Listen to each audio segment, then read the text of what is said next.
FMG series का नया video आज अपलोड कर रहे हैं। वो है ऐसा टॉपिक या ऐसा सब्जेक्ट जो सबको मुश्किल लगता है, वो है बायोकेमिस्ट्री। इसमें हम कुछ सेलेक्टेड टॉपिक ही करेंगे ताकि ज़्यादा याद करने के चक्कर में कम भी याद ना करें। इम्पोर्टेंट को बार बार पढ़ेंगे तो वो याद रहेगा। कुछ इसके साथ साथ पीवाईक्यू करते रहेंगे तो बायोकेम में बढ़िया नंबर आएंगे। फर्स्ट टॉपिक है glycogen storage disorder. Glycogen storage disorder के अंदर डायरेक्ट क्वेश्चन भी आते हैं और इनडायरेक्ट क्वेश्चन का मतलब है कि सीधा एंजाइम का नाम पूछ लेते हैं। एंजाइम्स के तो टाइप हैं इसके 1 to 6। फर्स्ट है वॉन ग्रिक के, जिसमें डेफिशिएंट एंजाइम हमारा रहेगा ग्लूकोज 6 फॉस्फेटेस। और उसके बाद सेकंड डिजीज़ है पोम्पे डिजीज़, जिसके अंदर लाइसोसोम अल्फा 1,4 ग्लाइकोसाइडेज एंजाइम रहेगा। इस साल हमारे INI-CT के अंदर ये क्वेश्चन आया था। पोम्पे डिजीज़ लाइसोसोमल स्टोरेज डिसऑर्डर के अंदर भी है। अब वॉन ग्रिक डिजीज़ की हम बात करें तो सिम्टम्स क्या क्या आएंगे।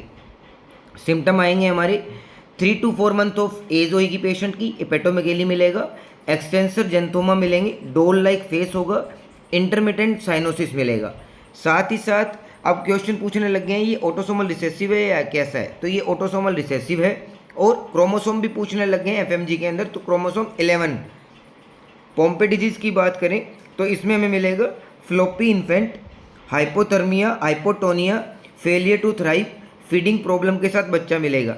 और ऑटोसोमल रिसेसिव है, 2 साल उम्र तक का बच्चा मिलेगा। और कार्डियोमायोपैथी इसके अंदर हमारा जो है वो क्लिक वर्ड होगा। एक जैसे वॉन ग्रिकी के अंदर है एक्सटेंसर जेंथोमा और डोल लाइक फेस और इंटरमिटेंट साइनोसिस, ये तीनों के तीनों वर्ड। ऐसे इसमें फ्लोपी इन्फेंट और कार्डियोमायोपैथी। थर्ड डिजीज़ है कोरी डिजीज़। कोरी डिजीज़ ऑटोसोमल रिसेसिव डिजीज़ है, क्रोमोसोम नंबर 1 है। CD ऐसे याद किया होगा आपने, डी ब्रांचिंग एंजाइम इसके अंदर रहेंगे। अब हम बात कर लेते हैं फोर्थ डिजीज़ यानी एंडरसन डिजीज़। इसका क्रोमोसोम में 3 AB ऐसे याद किया होगा, ब्रांचिंग एंजाइम। इसमें हमें प्रोग्रेसिव सिरोसिस मिलेगा। साथ में एज होगी first 18 month, failure to thrive, death at 5 year of age. Andersen के अंदर डेथ हो जाती है। In Andersen death is due to antigen antibody reaction due to large glycogen की वजह से, लार्ज ग्लाइकोजन की वजह से एंटीजन एंटीबॉडी रिएक्शन होती है।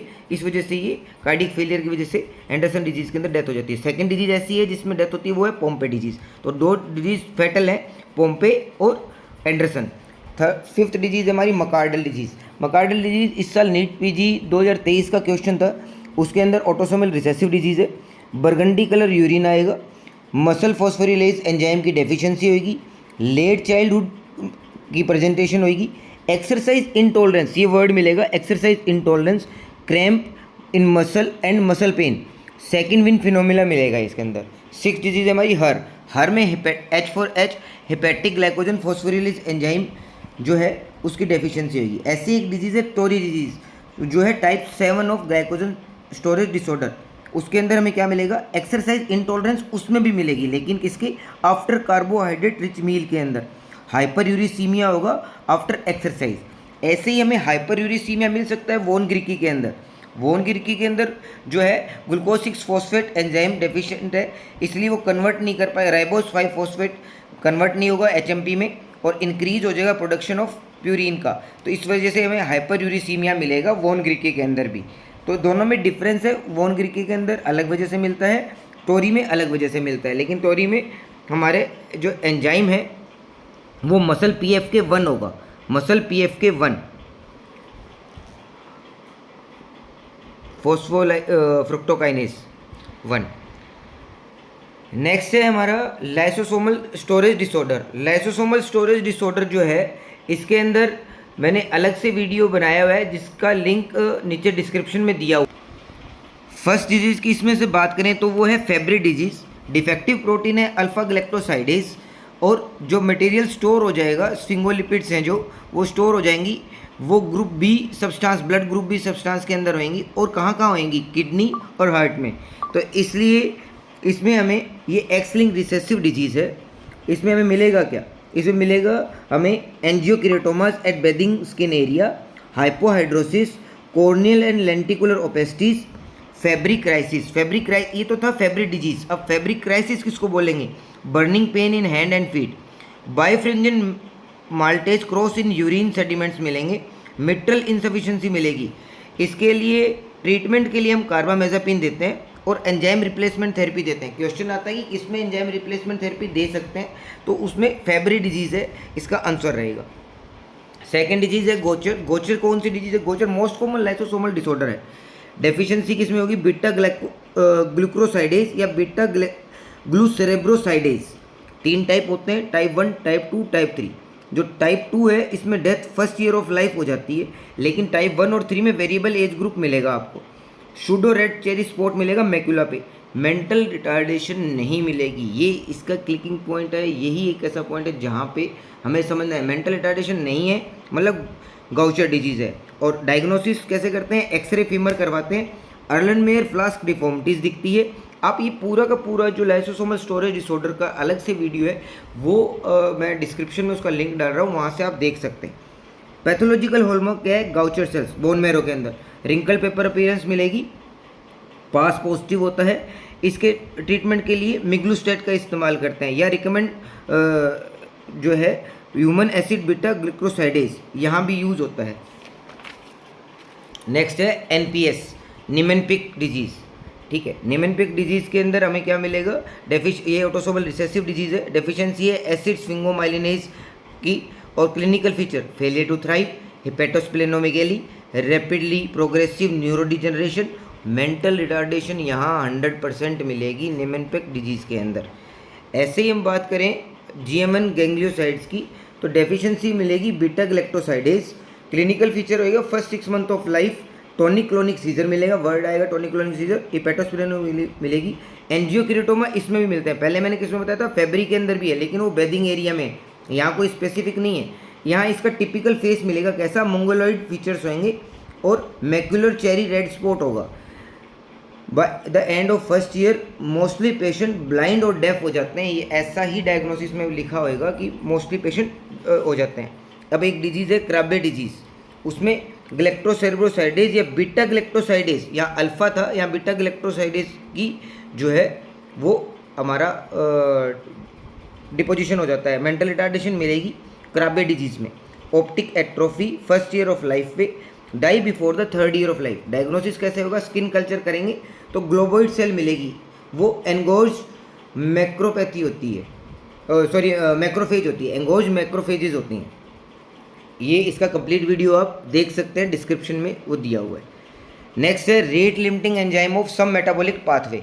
इंपॉर्टेंट कौन कौन से हैं? हमारा एचएमपी या पीपीपी, तो उसका है रेट लिमिटिंग एंजाइम G6PD। दूसरा है हिम सिंथेसिस, उसका एंजाइम है एला सिंथेस। आपको ये पूरा का पूरा याद करना है, लेकिन इसमें से इंपॉर्टेंट जो मैं वो आपको बता देता हूँ, वो है एक कीटोजेनेसिस का HMG को सिंथेस। कोलेस्ट्रॉल सिंथेसिस के अंदर वो है हमारा HMG कोई रिडक्टेज, और ग्लाइकोलिसिस में हेक्सोकाइनेज हमारा जो है, इसके अलावा PFK1 और PK, ये हमारे इंपॉर्टेंट है। हीम सिंथेसिस, एला सिंथेस, ये पिछले 2 साल से हमारे क्वेश्चन आया है FMG के अंदर। नेक्स्ट टॉपिक आता है हमारा सबसे इंपॉर्टेंट, फिनाइल एलेनिन के मेटाबॉलिक डिसऑर्डर।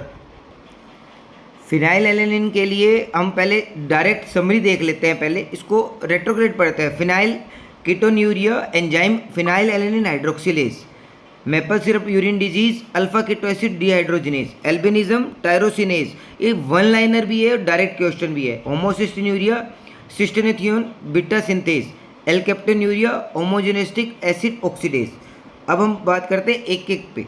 फर्स्ट करते हैं हम PKU या फिनाइल कीटोन्यूरिया।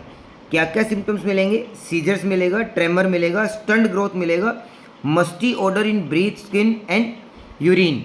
ये फिक्स है कि फिनाइल एलेनिन हाइड्रोक्सिलेज एंजाइम का ये क्वेश्चन 100% आना ही आना है, चाहे वो फिनाइल कीटोन्यूरिया हो या एल्केप्टोन्यूरिया हो या टायरोसिनीमिया हो। अब हम दूसरी बात करते हैं कि टायरोसिनीमिया टाइप 2 और टायरोसिनीमिया टाइप 1। टायरोसिनीमिया टाइप 2 को हम डिजीज़ बोलते हैं Richner Hanhart syndrome. Richner Hanhart syndrome जो आएगा उसके अंदर हमें क्या क्या सिम्टम मिलेंगे? Increase serum tyrosine level, photophobia, lacrimation, inflamed conjunctiva, microcephaly और blister on palm and sole. Blister on palm and sole. अब टायरोसिनीमिया टाइप 1 या टायरोसिनीमिया टाइप 1 में कैबेज लाइक ऑर्डर मिलेगा यूरिन एंड स्किन का। हिपेटोमेगली मिलेगी swelling of legs and abdomen, tendency to bleed and bruise easily, ये word आएगा tendency to bleed and bruise easily, ये tyrosinemia type 1 है। और अगर पेशेंट को फोटोफोबिया, लैक्रिमेशन, इन्फ्लेम्ड कंजक्टिवा है, माइक्रोसिफेली है, blister on palm and sole है, तो वो रिचर हेनार्ट या टायरोसिनीमिया टाइप 2 है। इसके बाद हम बात कर लेते हैं एल्केप्टोन्यूरिया की। एल्केप्टोन्यूरिया के अंदर एंजाइम आपको याद करने पड़ेंगे, जो समरी में दिया हुआ है एंजाइम आपको बाय हार्ट करने पड़ेंगे। एल्केप्टोन्यूरिया इसमें ऑटोसोमल रिसेसिव है, dark spot in sclera, blue speckle discolouration around the sweat glands, black earwax, black urine, renal stone and arthritis, ये सारे के सारे आपको इसके अंदर मिलेंगे ही मिलेंगे एल्केप्टोन्यूरिया के अंदर। इसके बाद हम बात कर लेते हैं कि इनबोर्न एरर ऑफ जो है inborn error of the phenyl alanine metabolism को हम बोलते हैं पीटी नाट। ठीक है, ये अगर आपको 5 या 4 ये जितने भी ये याद रहते हैं तो ये 100% एक क्वेश्चन है, चाहे वो एफएमजी है चाहे नीट का पेपर है। समरी आपको मैंने बता दी है। इसके अलावा ये डायरेक्ट एक ग्राफ आता है जिसमें वो आवर्स ऑफ फास्टिंग के अंदर सबसे पहले कौन सा डिप्लीट होगा इस हिसाब से पूछते हैं। तो आप देखिए प्लाज्मा इंसुलिन डिप्लीट होता है बहुत देर तक पर वो स्टेगनेंट हो जाता है, और ऐसे प्लाज्मा ग्लूकागोन वो पहले कम होएगा, बढ़ता बढ़ता धीरे धीरे बढ़ेगा, दोनों एक दूसरे के पैरेलल चल रहे हैं। जो लीवर ग्लाइकोजन है वो डिप्लीट होंगे 24 घंटे तक, और ब्लड ग्लूकोज भी लेट तक जाएगा। लेकिन ब्लड कीटोन बॉडीज देखिए आप, ब्लू कलर का जो ग्राफ जा रहा है वो पूरा इंक्रीज हो रहा है, और प्लाज्मा फ्री फैटी एसिड आपसे ना वो डायरेक्ट ये वाला ग्राफ देके और पूछेंगे फास्टिंग में कि इनमें 2 या 3 के नाम दिए होंगे, और जो इस साल INICT ने भी किया था किसी एक पे एरो लगा के पूछेंगे, लेवल करो जो रेड एरो है या ब्लू एरो जो लगा रखा है उसको, तो आप इसको याद कर लीजिएगा। ये क्वेश्चन हर साल आता है एंजाइम इनहिबिशन के ऊपर। ये हमारे लाइन व्यूअर बर्क प्लॉट्स हैं जो कम्पिटिटिव, अनकम्पिटिटिव और नॉन कम्पिटिटिव इनहिबिशन के हैं एंजाइम के। आपको याद रखना है जो है केम किस में इंक्रीज होगा, किस में रिड्यूस होगा, किस में अनअफेक्टेड रहेगा। तो आप कंपटीशन से याद करें, कंपटीशन तो जो कंपटीशन है किसी के साथ तो हम आगे भागेंगे, स्पीड तेज करेंगे तो हमारा केम इंक्रीज करेंगे। लेकिन जो Vmax है कंपटीशन जो करता है वो अपनी स्पीड नहीं बढ़ाता है, वो अपनी स्टेमिना इंक्रीज करता है, तो स्पीड तो अपने आप बढ़ जाएगी, तो Vmax हमारा अनअफेक्टेड रहेगा। अनकम्पिटिशन जिसमें कंपटीशन नहीं है वो सब कुछ कम कर देगा, Km और Vmax। नॉन कम्पिटिटिव इनहिबिशन तो जो Km है किलोमीटर से वो चला ही नहीं, उसमें कोई कंपटीशन करें तो Km अनअफेक्टेड है और पड़े की रेस भी कम होगी, तो Vmax रिड्यूस हो जाएगा। मेरा तरीका याद करने का ये कोई रेस या ये इस तरीके से नहीं है, तो आप अपने तरीके से याद कीजिए। मेरे को ये इस तरीके से याद हुए थे तब मैं आप सबको ये बता रहा हूँ। इसके अलावा hot topic vitamins, vitamin B1 है जो वो हमारा विटामिन B1 जो है वो थायमिन, इसकी एक्टिव फॉर्म है TDP या TPP। ठीक है, को एंजाइम कौन से हैं? PDH, अल्फा कीटो डिहाइड्रोजनेज या ट्रांसकीटोलेज, ये इसके को एंजाइम किसके लिए B1 किसके लिए को एंजाइम है? PDH के लिए, ट्रांसकीटोलेज के लिए और branch in keto acid dehydrogenase के लिए। The deficiency of thiamine is monitored by RBC transketolase. अब हमें विटामिन B1 की डेफिशिएंसी चेक करनी है तो RBC ट्रांसकीटोलेज चेक कराएंगे, तो उसकी वजह से हमें पता चलेगा। विटामिन B12 है राइबोफ्लेविन, उसकी वजह से होता है एंगुलर स्टोमेटाइटिस। B1 की वजह से डेफिशिएंसी से बेरीबेरी और वर्निकेज एन्सेफेलोपैथी होता है। और जो राइबोफ्लेविन B2 है इसकी एक्टिव फॉर्म है FAD एंड FMN, दोनों के दोनों। बात कर लेते हैं विटामिन B3 नियासिन। नियासिन की एक्टिव फॉर्म है NADP+ और NAD+, दोनों के दोनों। ठीक है, और ये ऑल NAD+ जो है all dehydrogenase and glycolysis all dehydrogenase of TCA cycle except succinate dehydrogenase, उनके को एंजाइम है। सक्सिनेट डिहाइड्रोजनेज का हमारा को एंजाइम कौन था? वो है हमारा राइबोफ्लेविन यानी विटामिन B12। मैं बताना क्या चाह रहा हूँ कि को एंजाइम पे भी डायरेक्ट क्वेश्चन आता है। नीट PG के बनाए हुए क्वेश्चन ऐसे NB इस तरीके के क्वेश्चन जरूर देता है, लेकिन FMG में मैंने देखा है कि डायरेक्ट क्वेश्चन आते हैं तो उसमें ज़्यादातर यही आता है कि कौन सी विटामिन है, उसकी वजह से क्या दिक्कत आ रही है। तो नियासिन या विटामिन B3 इंपॉर्टेंट टॉपिक है, इससे पेलेग्रा होता है। क्या क्या सिम्टम आएंगे? डायरिया, डर्मेटाइटिस, डिमेंशिया और 4th D is death. Glossitis मिलेगा, loss of papillae, castle necklace मिलेगी। इसके साथ साथ सीरियल रिस्पॉन्सिबल कौन से हैं? मेज एंड ज्वार। इसके अलावा मेज से क्या होगा? लैक ऑफ ट्रिप्टोफेन, उसमें ट्रिप्टोफेन ही नहीं होता जिससे नियासिन बन जाए। और ज्वार क्या होता है? रिच इन ल्यूसिन, जो ट्रिप्टोफेन टू नियासिन कन्वर्जन को रोकता है। विटामिन B5 जो हमारा है वो पेंटोथेनिक एसिड है, इसकी एक्टिव फॉर्म है को एंजाइम ए।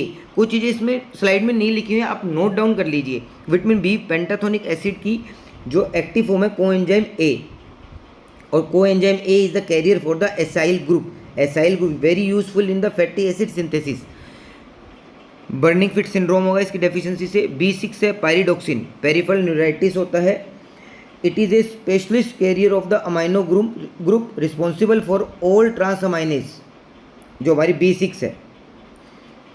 और ये हमारी B6 vitamin is useful in homocystinuria and oxaluria, ठीक है। इसकी वजह से इसकी डेफिशिएंसी को जेनेटिक यूरिया, एसिड यूरिया, जिसको जो हमारा कैनेयूरिन पाथवे है उसकी वजह से B6 में पेरिफेरल न्यूराइटिस के साथ साथ। B9 हमारा फॉलिक एसिड है, मेगलोब्लास्टिक अनीमिया, ग्लोसाइटिस करेगा। स्वीट डिफिशिएंसी से इनफर्टिलिटी और स्टेरिलिटी हो सकता है। B12 हमारा साइनोकोबालामिन, पर्नीशियस एनीमिया। B और विटामिन E है जो haemolytic anaemia of newborn. Vitamin K haemorrhagic disease of newborn. Prevention of कैसे करेंगे विटामिन K की? तो विटामिन K1 एट बर्थ लगाते हैं। अब हम बात कर लेते हैं कंपोनेंट्स की। किसके कंपोनेंट्स है ये? ETC के। ETC के कंपोनेंट्स जो हैं वो बहुत ज़्यादा इंपॉर्टेंट है। कॉम्प्लेक्स 1 है NADH डिहाइड्रोजनेज या CoQ रिडक्टेज। कॉम्प्लेक्स 2 है सक्सिनेट डिहाइड्रोजनेज। कॉम्प्लेक्स 3 है साइटोसी रिडक्टेज। कॉम्प्लेक्स 4 है साइटोसी ऑक्सीडेज। अब इनके इनहिबिटर पे मेन क्वेश्चन आता है। इनहिबिटर के लिए मैंने अपना एक निमोनिक बनाया हुआ है। वो क्या है? कार में माल घुमा रहे थे, बाप ने देख लिया, साइनाइड खा लिया। कार कॉम्प्लेक्स 1 का इनहिबिटर है कार। क्लोप्रोमाजीन, A अमाइनो बार्बिटल, R से रोटेनॉन। कार माल। कॉम्प्लेक्स 2 के लिए माल है माइलोनेट। कॉम्प्लेक्स 3 के लिए बाप, B से ब्रिटिश एंटी ल्यूसिनिया बाल, एंड A से एंटीमाइसिन, P से पेनफॉर्मेन। और cyanide inhibitor of ETC complex 4 वो है cyanide, sodium azide, carbon monoxide और H2S, ये सारे के सारे।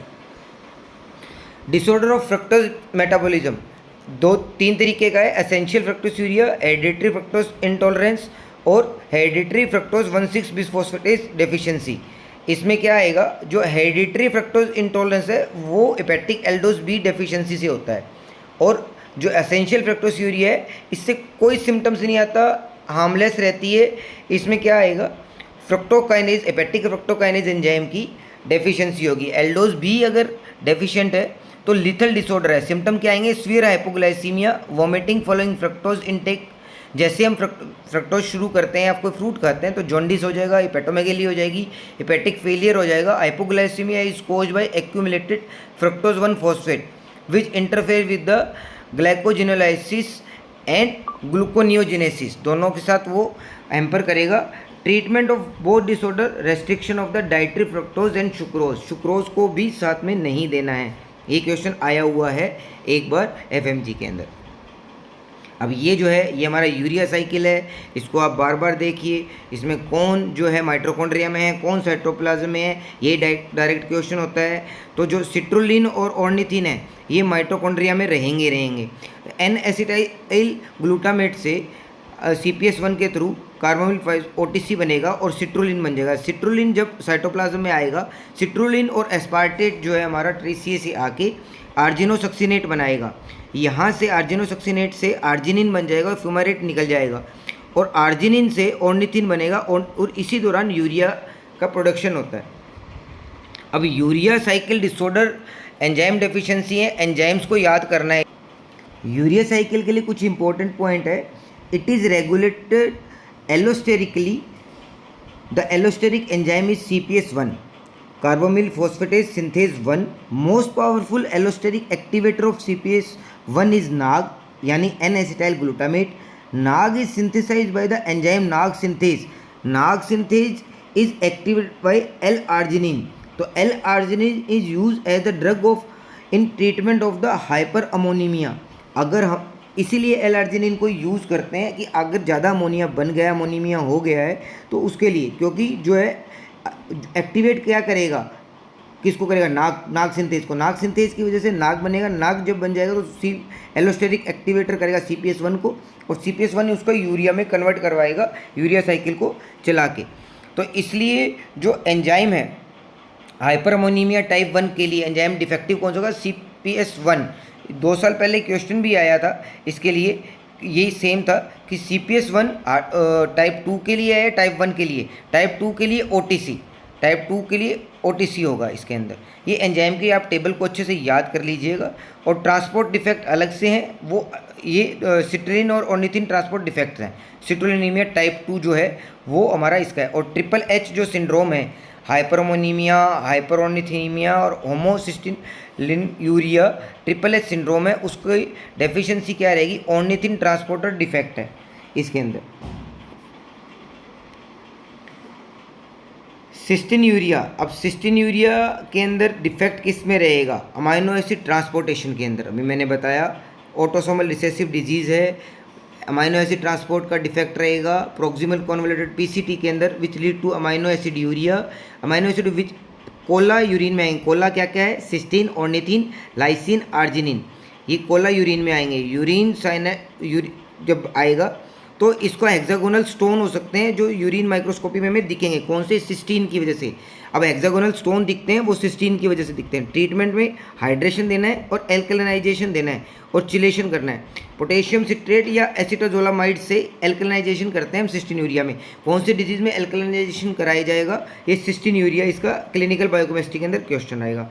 होमोसिस्टीन यूरिया के अंदर क्या क्या, dislocation of I lenses, near sightedness और ग्लूकोमा और ऑस्टियोपोरोसिस, ये हमारे होमोसिस्टीन यूरिया के अंदर हमें मिलेगी इश्यूज, होमोसिस्टीन यूरिन में बढ़ जाएगा।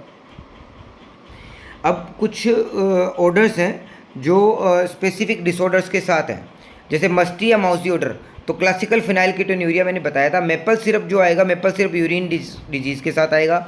स्वेटी फिट जो आएगा वो आइसोवेलेरिक एसिड या आइसोवेलेरिक एसिडीमिया के अंदर आएगा। कैट यूरिन ये मिलेगा हमें मल्टीपल कार्बोक्सिलेज डेफिशिएंसी के अंदर। कैबेज लाइक मिलेगा टायरोसिनीमिया टाइप 1 में। रेंसिड बटर जैसी आएगी टायरोसिनीमिया टाइप 1 के अंदर ही। एसिड स्मेल, एसिड जैसी स्मेल आएगी मिथाइल मेलोनिक एसिडीमिया के अंदर। और हमारा फिश मार्केट जैसी स्मेल आएगी ट्राई मिथाइल म्यूरिया में।